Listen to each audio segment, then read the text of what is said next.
To all those who devoted their lives to aviation.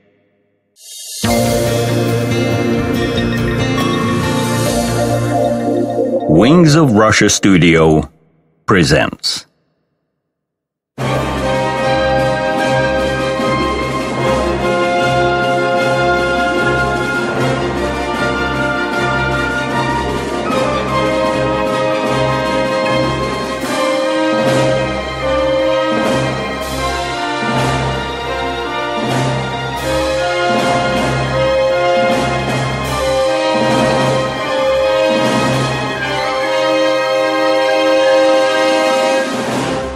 Wings of Russia documentary.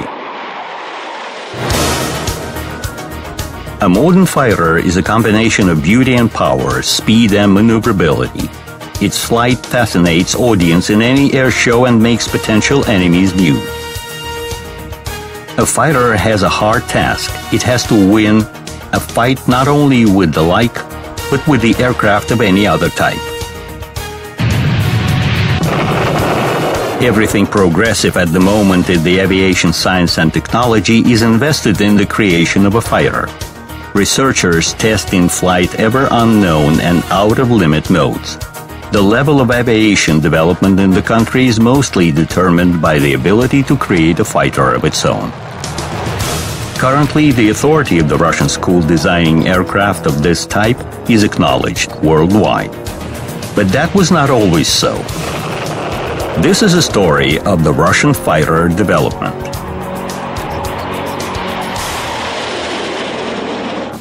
Fighters. First Victories.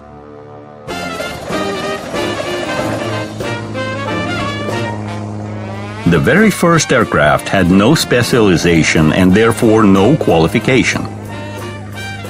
People tried to put different constructions into the air, some of which had rather an exotic look. Making cuts and tries, pilots were mastering methods of piloting, while designers were trying to find the most applicable aircraft pattern. In other words, people were learning to fly.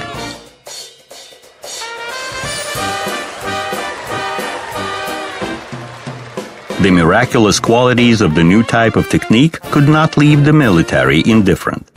The first to go into service were air balloons and airships. From the altitude these flying machines could climb to, it was suitable to conduct reconnaissance and artillery fire adjustment. However, with the airplane's development and improvement, it became clear that they can do this job much more efficiently. It also became clear in Russia, where in 1910 the first military aviation training school appeared. Pilots trained in France became instructors. The first aircraft for the developing national military aviation were purchased abroad.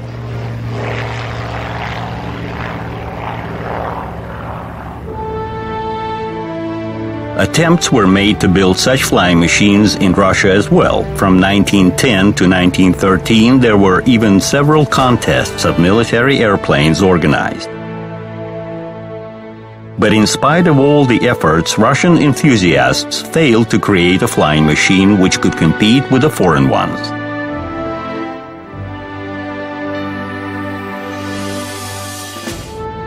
And the chief commander of the Russian aviation, the Grand Duke Alexander Mikhailovich, did not bestow the national designers, preferring to buy aircraft and licenses for their production abroad.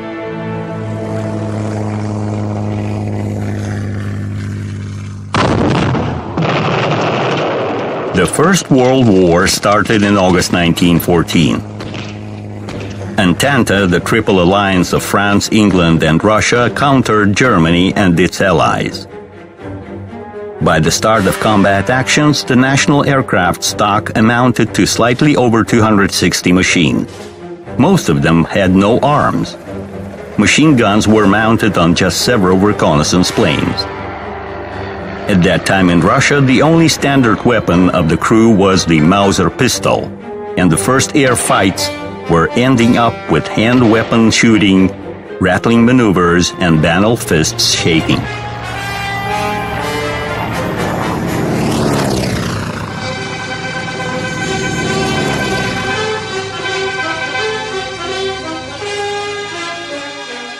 In the Western and Eastern fronts, pilots were trying to solve the armament problem of their airplanes independently. Interesting but useless were attempts of Pyotr Nesterov, one of the aerobatics founders. In early August 1914, he installed a knife in the tailpiece of his Morane, designated to cut cover of the enemy's air balloons.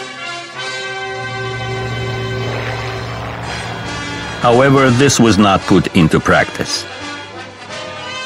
Nesterov's second invention was a long wire with a load, which he hoped to put over the propeller of the enemy's airplane.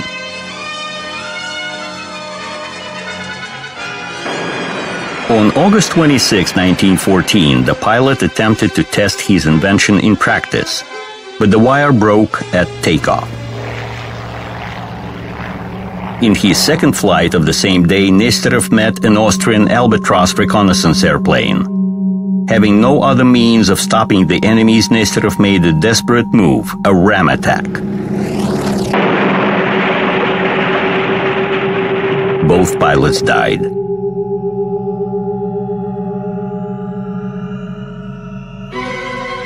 Soon, another Russian pilot, Lieutenant Alexander Kozakov, repeated the legendary deed. He managed not only to put the enemy's Albatross down in a ram attack, but to land his damaged airplane successfully.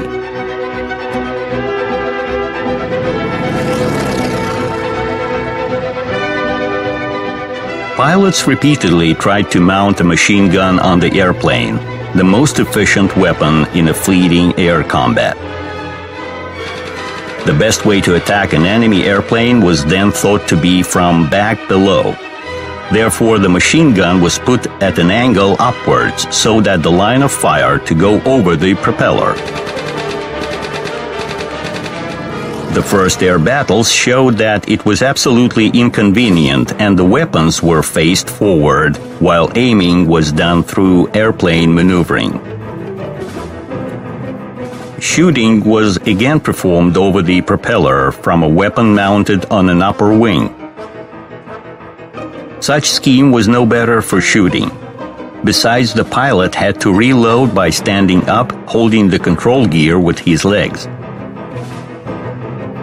It was only left to install the weapon right in front of the pilot and shoot right through the propeller. But how not to damage it? The first one to solve this task was a French military pilot, Roland Garros, who was a renowned sports pilot. He installed steel deflectors on the screw blades to keep them from damage.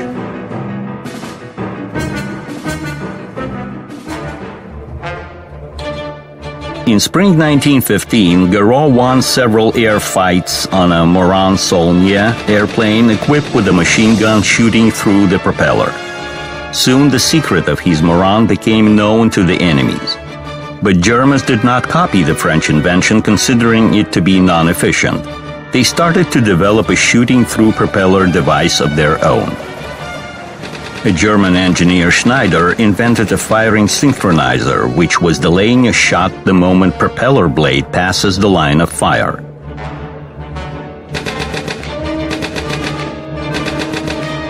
Designer Anthony Fokker installed this device on his Eindecker monoplane.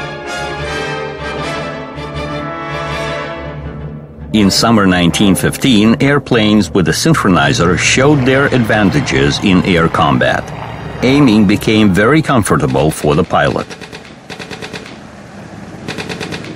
Destruction of the like in the air with the help of the onboard shooting defined the birth of the new combat aircraft class, the fighters. While Morane-Saulnier and Fokker Eindecker can be named the first in the world fighters. In the end of 1915, the Russian military pilot Viktor Dubovsky, independently from the Germans and the Allies, designed a synchronizer of his own, which however did not receive any wide use. Combat activities of those times had their own peculiar features. Engines were often playing pranks, and airplanes were getting out of order due to intensive use and bad weather, since the main construction materials were wood and textile. Russian aviators had even more hardships. Russia was way behind Germany in the number and quality of its aircraft. Air Force units' supply was poorly organized and totally depended upon deliveries from abroad. Any flight was already a great risk. Technical deficiencies were covered by permanent tension, courage, and often heroism of the Russian pilots.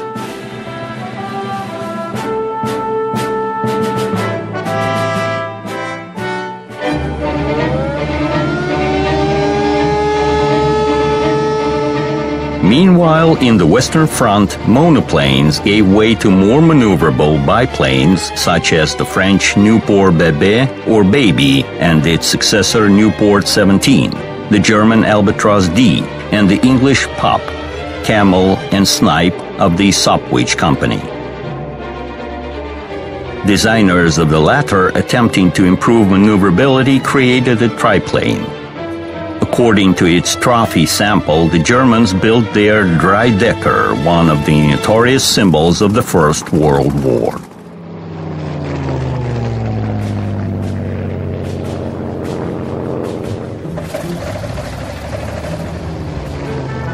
In Russia, foreign machines made the basis of the aircraft stock. Numerous attempts were made to build our own aircraft, and the fighter in particular.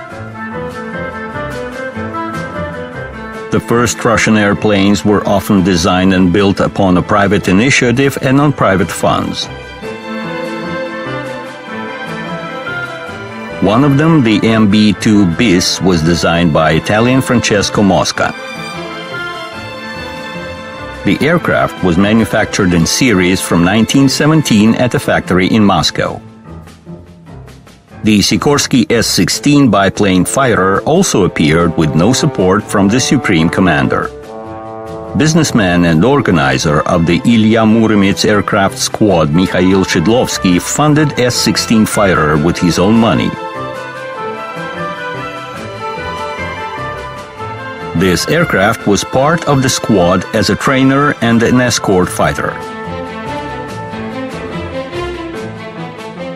However, due to technical imperfection and middling flight characteristics, it could not become a deserved competitor to German Fokkers and Albatrosses. The problem was in the engines, which Russia did not produce. Both aircraft had to be equipped with the available low-power French engines incapable of providing for the sufficient speed. In such conditions, the national constructions could not compete with the foreign aircraft.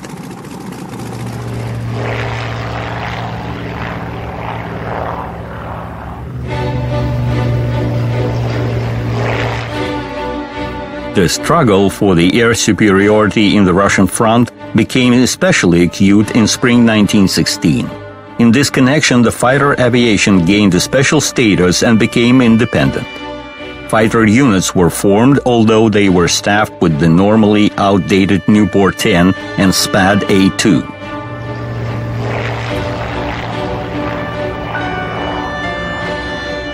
Situation started to improve only by the end of summer, when units were supplied with the Nieuport Bébé aircraft. They were equipped with the upper wing-based non-synchronized machine guns. But with all the inefficiency of such weapons allocation, the Russian pilots succeeded in winning air battles. One of the first to open his winning account was commander of the 2nd Fighter Air Unit, Captain Yevgraf Krutin, bringing down a German reconnaissance aircraft. Creation of the fighter aircraft group started in the end of summer 1916, each comprising several air units.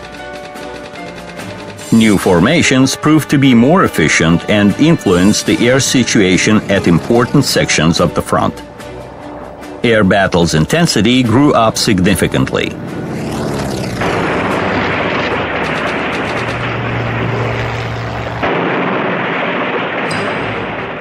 Soon, the first publications on the tactics and combat application of fighters appeared in Russia, written by the Russian military pilots. Yevgraf Krutin became the most productive author. Analyzing its own combat experience, he worked out principles of the fighter units organization, published works on tactics, described methods of air attacks and exits therefrom. Besides understanding the importance of the issue, Krutin proposed to open an aerobatic school in Russia for training fighter pilots.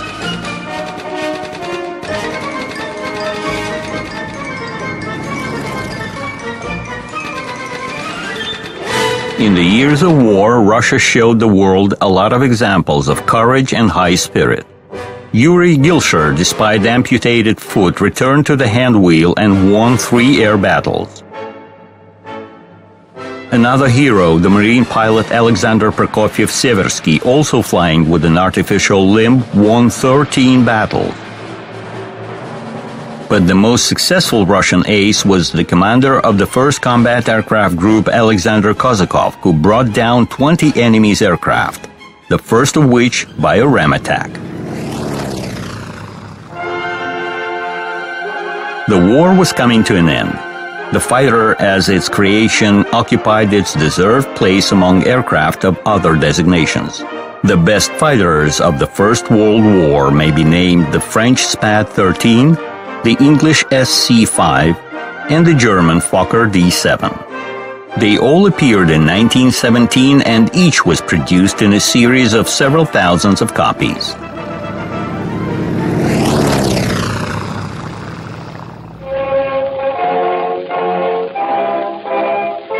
Experience of the First World War showed how important aviation was. Therefore, right after October 17, for the protection of the revolution, the Bolsheviks needed armaments, including combat aircraft.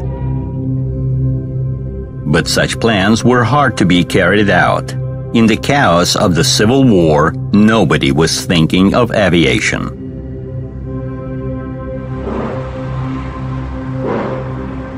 Only after the end of it, the young Soviet Republic announced development of the Air Force as one of its main tasks. The country was surrounded by a hostile capitalist neighborhood. However, money is beyond politics, and before constructions of its own started to appear, the Soviet government continued to buy combat aircraft, engines, and licenses for their production from the very same neighborhood.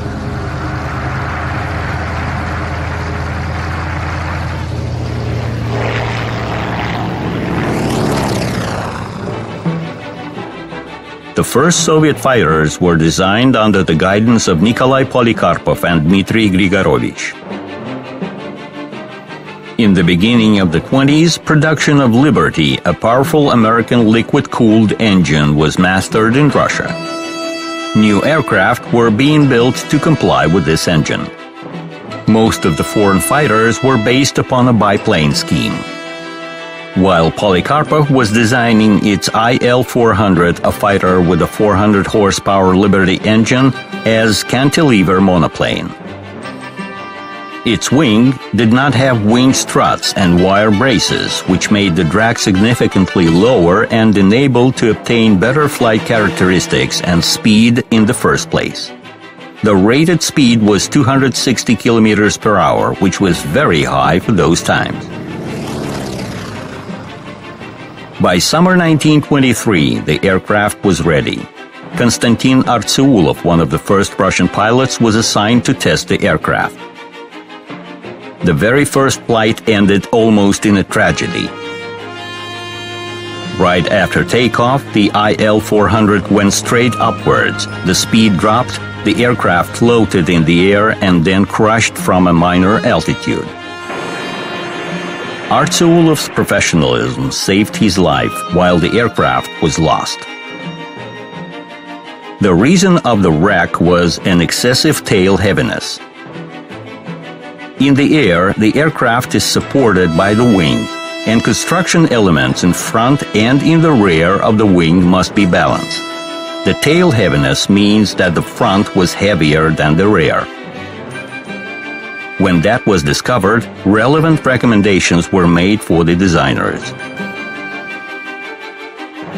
A year after, tests of the second IL-400 started, and the deficiencies of the first aircraft were eliminated. Pilots noted that the aircraft was good at aerobatics and under better control.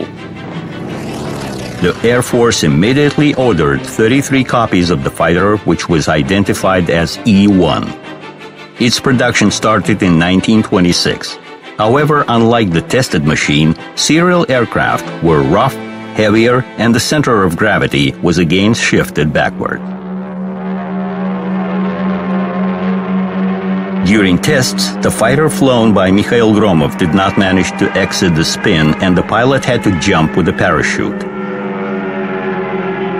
The aircraft was deemed dangerous and was not accepted for service. Thus, the first attempt of making the Russian monoplane fighter was a failure. However, its production and tests showed that an aircraft design is a serious matter requiring aerodynamic simulation research, strength tests, and many other things.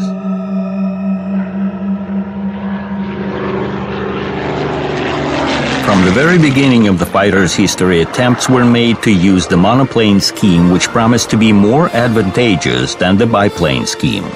That's how it was in the beginning of the First World War and with the Polikarpov's IL-400. Those attempts could not be called successful. The technical level will progress only by mid-30s. That's when monoplanes started to dominate in the fighter aviation.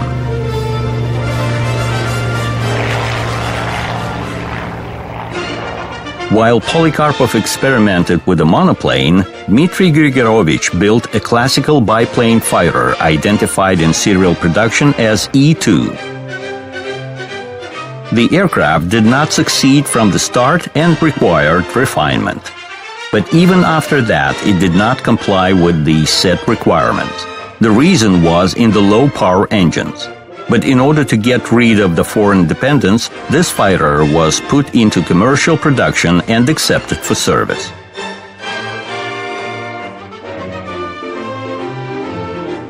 The next in row to be accepted for service were E-3 and E-4 fighters.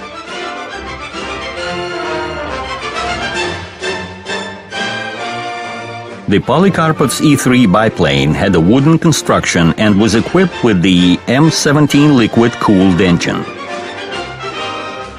For its time, it was the fastest Soviet aircraft. With this aircraft, Mikhail Gromov reached 290 kilometers per hour. From 1928, the aircraft started to arrive to the aviation units. Almost 400 copies of this aircraft were produced. E-4, made by the construction team of Pavel Sukhoy under the Tupolev's general supervision, became the first Soviet all-metal construction fighter. It had M22 air-cooled engine. It was also used in such an exotic project as the wing aircraft. 2 E-4s were put on a TB-1 heavy bomber's wing and could detach in the air to perform independent flight.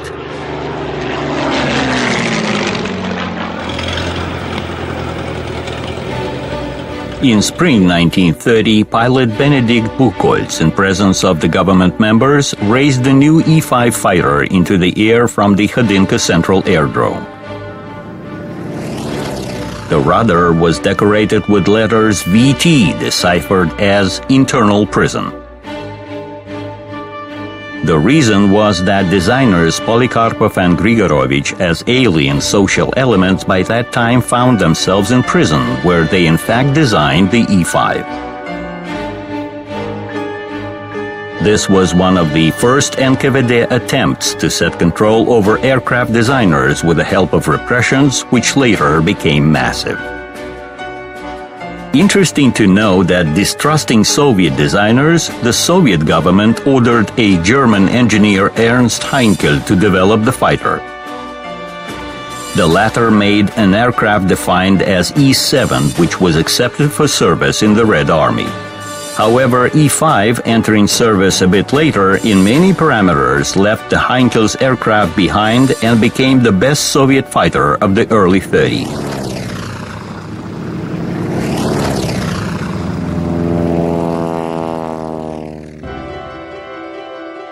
A dilemma emerged in the early 20s. Which fighters are better, the monoplanes or biplane? Up to the Second World War, the fighter's evolution went in both directions. And while in the 20s monoplanes could hardly compete with the biplanes from the early 30s, with the appearance of perspective machines, the monoplane scheme started to dominate. High speed of those aircraft was particularly achieved at the expense of maneuverability. Therefore, a classification was adopted in the Soviet Union according to which traditional biplane fighters were called maneuverable, while the new monoplanes were called fast speed.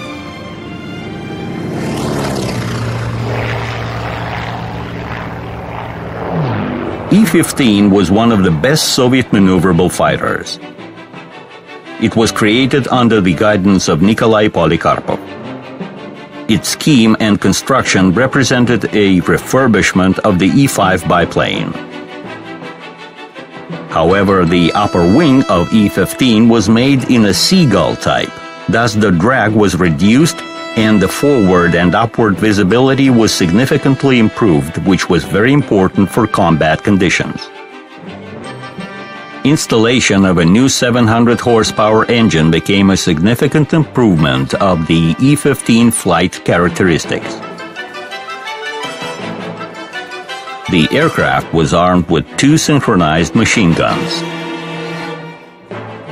Flight tests of the aircraft's trial copy were completed in the end of 1933. On November 21, 1935, flying a lightweight version of this aircraft, Vladimir Kokinaki established a world record, reaching an altitude of 14,575 meters.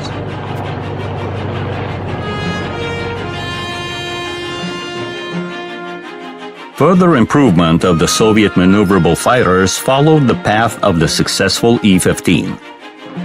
Its modification, E-15 bis, was put into production in 1937. The upper wing seagull was straightened up, construction reinforced, and instead of 2, there were now 4 machine guns.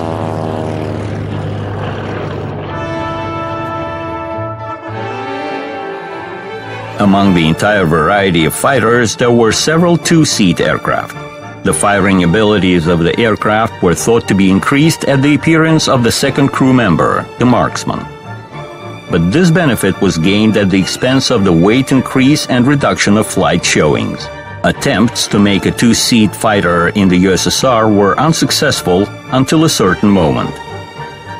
Only in 1935, designers Kochirigin and Yatsenko managed to design a more or less good aircraft of this type.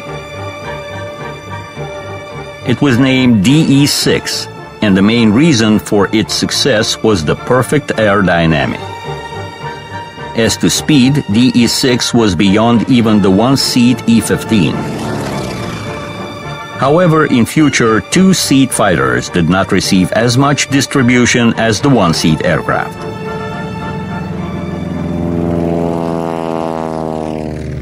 In the early 30s, works to create fighter monoplanes accelerated.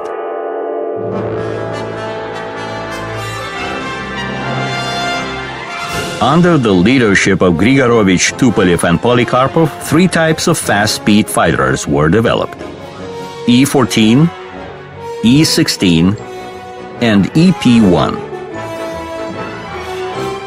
They were put on tests one after another, upgraded in parallel, and there was to an extent competition between them.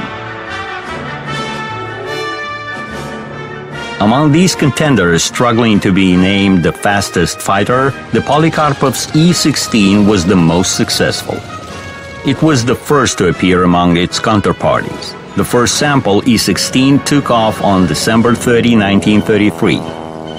The factory tests were performed by Valery Chkalov, while the state tests were conducted by Vladimir Kokinaki and Vasily Stepanchonok. The fighter turned to be rather strict in control and demanded precise coordination of the pilot's movements. In other words, E-16 required pilots with at least mid-level or even higher qualification, which of course was not an advantage of the new aircraft. However, this feature was neglected since during tests the aircraft showed good speed characteristics. Minor defects were being eliminated in the course of the tests and commissioning.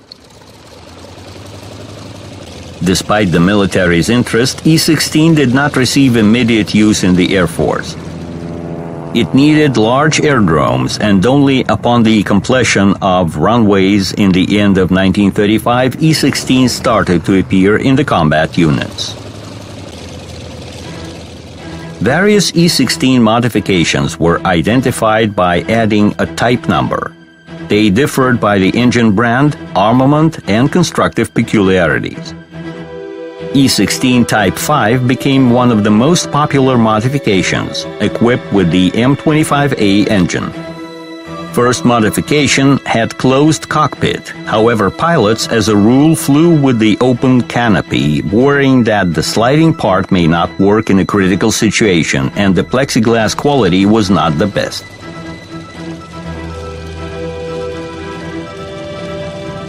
Later on, production of open cockpit aircraft started. This increased the drag and reduced the speed, however, flying characteristics still remained very high. E-16 was armed with 2 Shkas machine guns. This weapon had an outstanding for those times firing rate, 1,800 rounds per minute.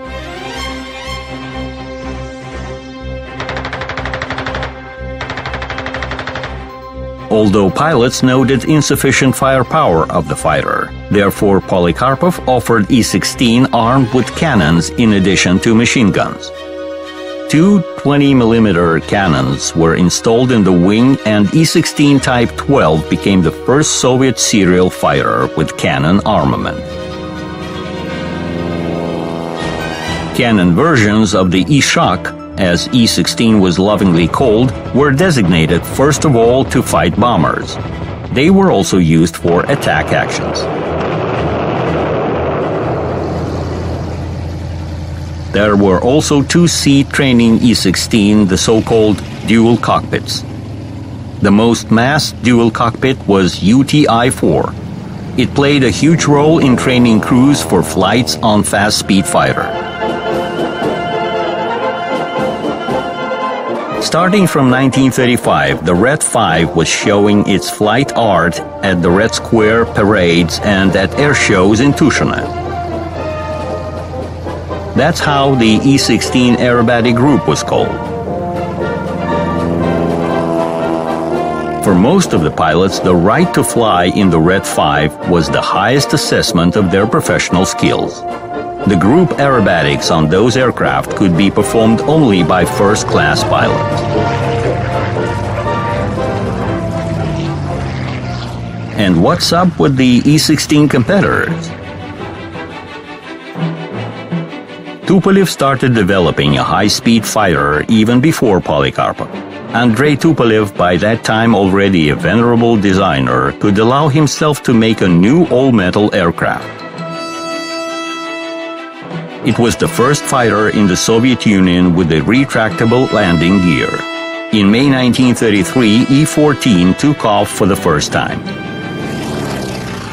During tests, some of the deficiencies were disclosed, but they were eliminated only by 1937. By that time, E-16 was already servicing in the combat units, and production of another fighter seemed inexpedient. The other contender was the Grigorovich's EP-1 fighter. This aircraft had one peculiar feature, the recoilless cannon. Developed by Leonid Kurchevsky in the early 30s, these cannons became popular in the USSR. Being relatively lightweight, they could have large caliber and relevant destructive ability. It was quite clear that the military wanted to install new weapons on fighters. Two aircraft equipped with these cannons were built in 1931, the E-12 of Tsagi and the Grigorovich's EZ fighter.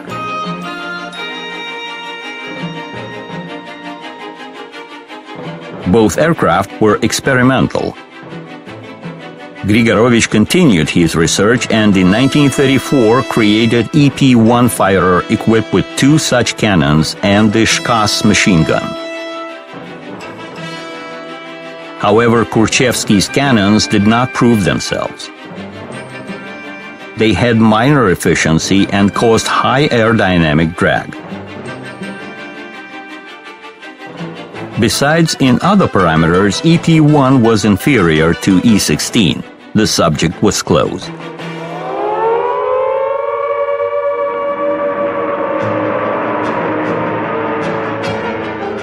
In the second half of the 30s, the Soviet Union took active participation in a number of minor wars, getting a chance to test in battles both maneuverable and fast-speed fighters. In autumn 1936, the civil war in Spain started. Soviet volunteers went to help the Republicans. USSR sent its military technique as well. In the Spanish sky, the E-15 biplanes met with the aircraft of Franco. Combat capabilities of the Chatas, how the Spanish called E-15, appeared to be much higher than of the enemy fighters, the Italian Fiat CR-32 and the German Heinkel 51.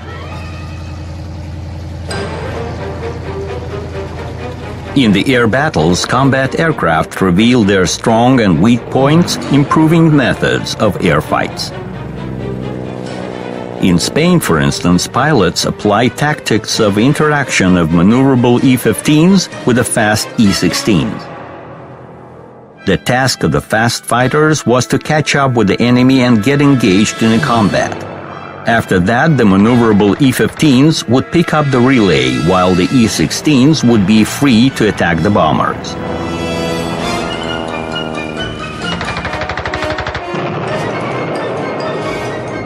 E-16 appeared in Spain in 1937. It was then that the first in history air battles between the fast-speed monoplanes took place. The Soviet fighters were countered by the German Messerschmitt Bf-109. This all-metal aircraft was a new dawn for the fighter aviation.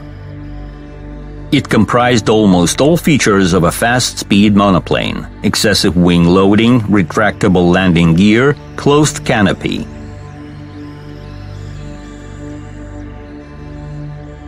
Unlike E-16, Bf-109 had a liquid cooling engine. Such engine has smaller gross section, providing the fighter to have a more streamlined form. Combat actions showed that in terms of speed, the first version of Messerschmitt did not have any advantages over E-16 and was inferior in climb rate and armament. In terms of combat efficiency, both aircraft were very close to each other, and success often depended on the pilot's skills and combat tactics. Installation of a new 1,000 horsepower engine on the new version of Messerschmitt provided for the blunt improvement of all its flight characteristics. The speed of the modernized Bf-109E increased to 550 kilometers per hour. But those aircraft almost did not have to fight in Spain. The civil war in Spain ended on April 1, 1939. At that time, Bf-109E was standing alone as to its combat qualities.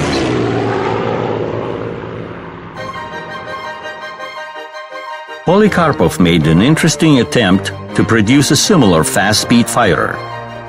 The aircraft was identified as E-17. One revolutionary point differed it from the German aircraft.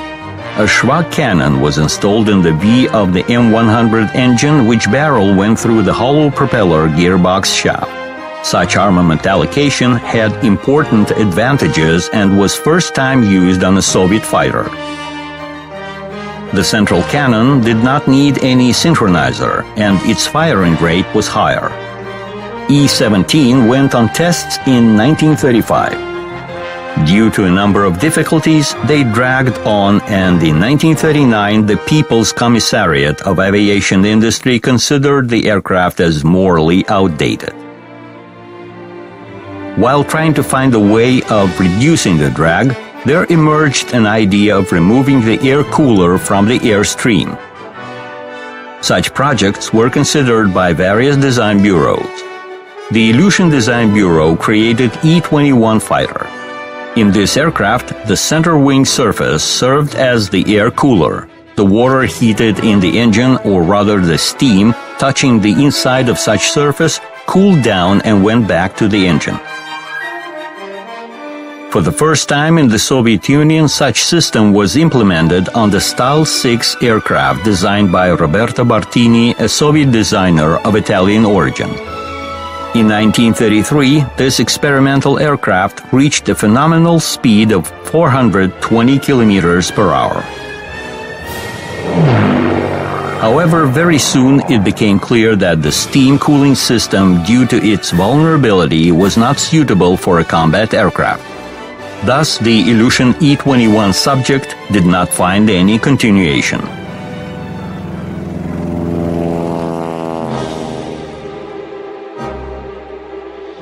In the meantime, fighters serving in the Soviet Air Force were undergoing combat examination.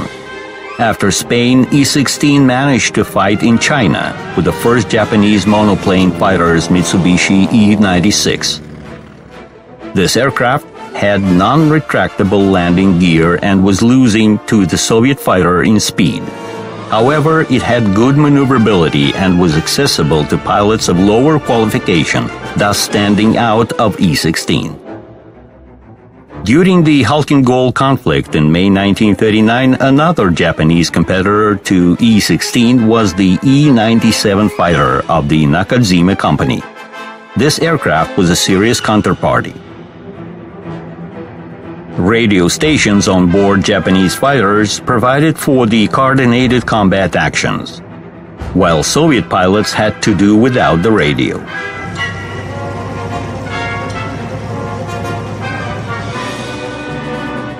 E-15 BIS biplanes took part in the Halkyn-Gol as well. By that time, combat capabilities of the BIS became insufficient to fight Japanese monoplane fighters. Moreover, the BIS could not catch up with most of the new types of bombers. That seemed to be the end. The slow biplanes were supposed to go. But no. There at Halkyn-Gol, another Soviet biplane showed the best of its qualities.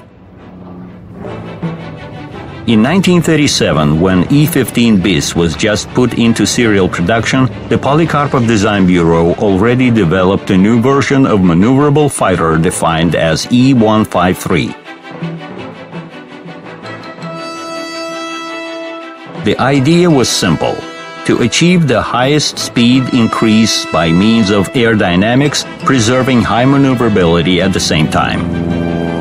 In order to reduce aerodynamic drag, designers returned to the Seagull scheme. But the most important thing was that the fighter was equipped with retractable landing gear. In 1938, one of the first Seagulls, as this fighter was called, reached the speed of 425 kilometers per hour.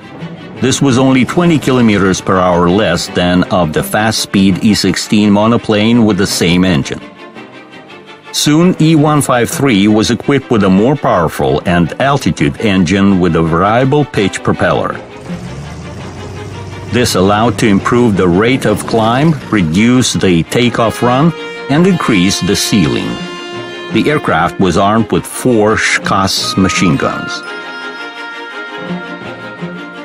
Half a year after its serial commission, the Seagull was fire-seasoned in the sky of Mongolia, where it proved its right to stay.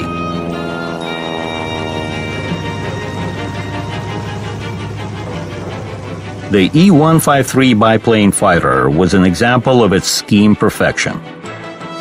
But Polikarpov did not stop to rest. E-190, which emerged in the very end of 1939, had a record-breaking ceiling of 12,400 meters and a speed of 450 kilometers per hour. However, by that time, this kind of speed was already insufficient.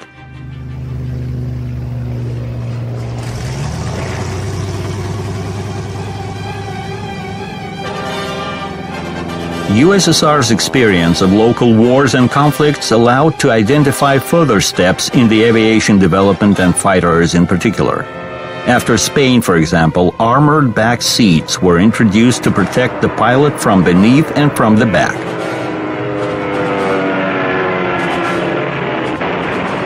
A new type of weapons, the jet projectiles, were tested in the real combat actions of Halkin Gol, after which they were recommended for utilization on nearly all types of the Soviet fighters. The new and more powerful engines were supposed to make the basis for the fighters' further improvement. Wide implementation in the second half of the 30s was enjoyed by the two-row air-cooled radial engines, which, having the same cross dimensions, were much more powerful. This motor was meant for the new E-180 fighter of the Polikarpov Design Bureau, which was supposed to substitute E-16. The first flight of this experimental fighter took place in a frosty day of December 15, 1938. The engine stopped due to overcooling. Pilots' attempts to reach the airfield were in vain. Valery Chkalov, piloting the aircraft, a hero and the country's favorite, died. After this catastrophe, it became clear that to obtain the new fighters so much required by the Soviet Air Force will be impossible.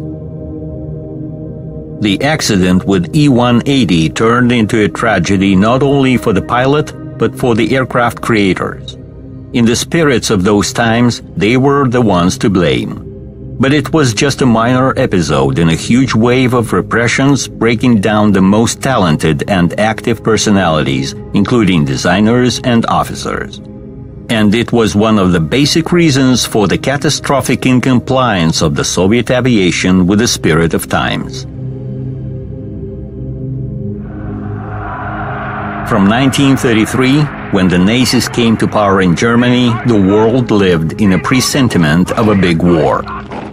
And the leading aviation powers were getting ready for it. They placed their stakes on the monoplane fighter. Prototypes of most of the fighters which became famous in the Second World War performed their first flights before the war. Among them were the British Hurricane and Spitfire, the American Airacobra and Kitty Hawk, the Italian Fiat G50 and Mach-E 200, the Japanese Hayabusa and Zero, the German Focke-Wulf 190, and already mentioned Messerschmitt. What the Soviet Union had at this point? Thousands of hard-to-handle E-16s, thousands of slow-speed biplanes, and in perspective, persistent attempts to create an outstanding biplane and modernize the same E-16, which is rather old and outdated.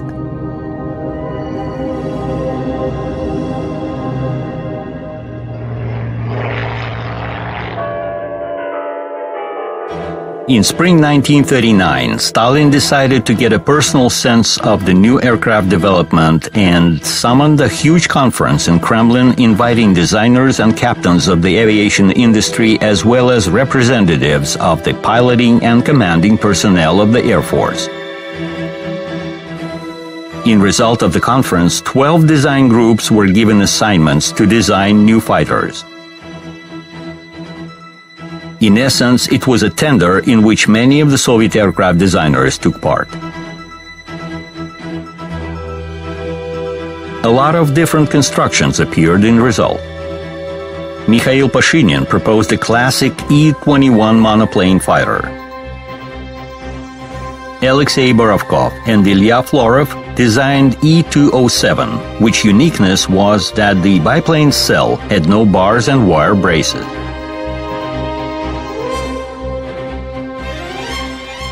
Design Bureau of Alexander Moskalev developed a San-13 aircraft, which engines were installed in a tandem in front and in the back of the cabin.